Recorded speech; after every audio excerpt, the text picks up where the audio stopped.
Hayam is a young entrepreneur. She runs a small store in Meknes, a city in Morocco. Hayam wants to import some gadgets from abroad to expand her offer. I want to import electronic gadgets, but I don't know how to go about it.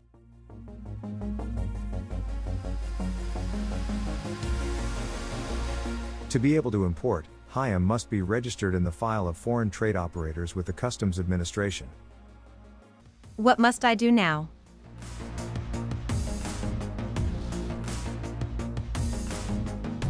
Hayam will search and compare offers. She will favor suppliers from countries with which Morocco has a free trade agreement.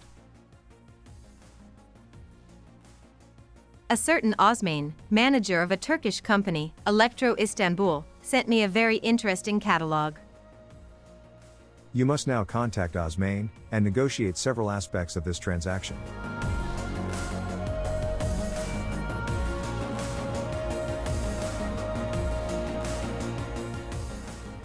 Such as payment terms, the currency of payment, the case of force majeure, the guarantee, arbitration in the event of a dispute, but above all you must negotiate the Incoterm to choose.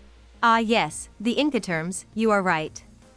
Can you remind me of the principle please, Saad? In fact, when you go to buy the merchandise from Electro Istanbul, this merchandise will be transported from its premises to your store in Meknes. This routing involves several operations, such as transport in Turkey, export customs clearance, international transport, import customs clearance, transport in Morocco, and multiple handling operations. Who will take care of this or that operation, you or Electro Istanbul? Well, the answer is given by the Incoterms. They are 11 in number. Each Incoterm of these 11 defines the operations which are incumbent on the seller, and the operations which are incumbent on the buyer. In other words, each Incoterm defined where the seller's responsibility ends. Here it is Electro Istanbul, and of course, this is where the buyer's responsibility begins, which is none other than you, hayam.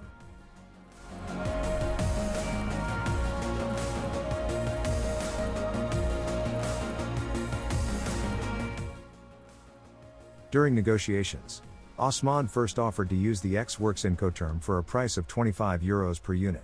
For this X-Works price, Hayam will have to collect his goods from Electro Istanbul, while he, the seller, will only take care of the preparation of the goods, and when we say preparation, we are mainly talking about the packaging and marking of the goods.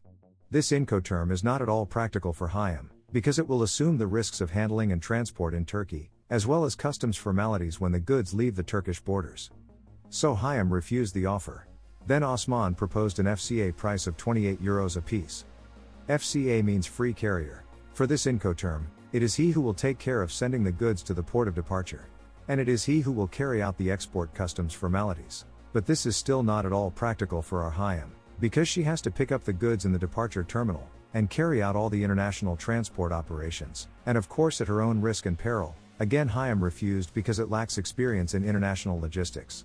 Thus Osman offered him a CIP rate of €35 per piece. CIP means cost insurance and freight. For this CIP rate, Electro Istanbul will take care of international transport, and also will take out an all-risk insurance policy for the benefit of Hayam, since it is always Hayam who will assume the risks of the goods journey from the port of Istanbul to the port of Casablanca. This time Hayam accepted. She placed an order. At the same time, she contacted MTS, a freight forwarder who will take care of the handling and customs clearance operations for her at the port of Casablanca, and opened a documentary credit with from his bank, because they agreed on this secure method of payment during their negotiation.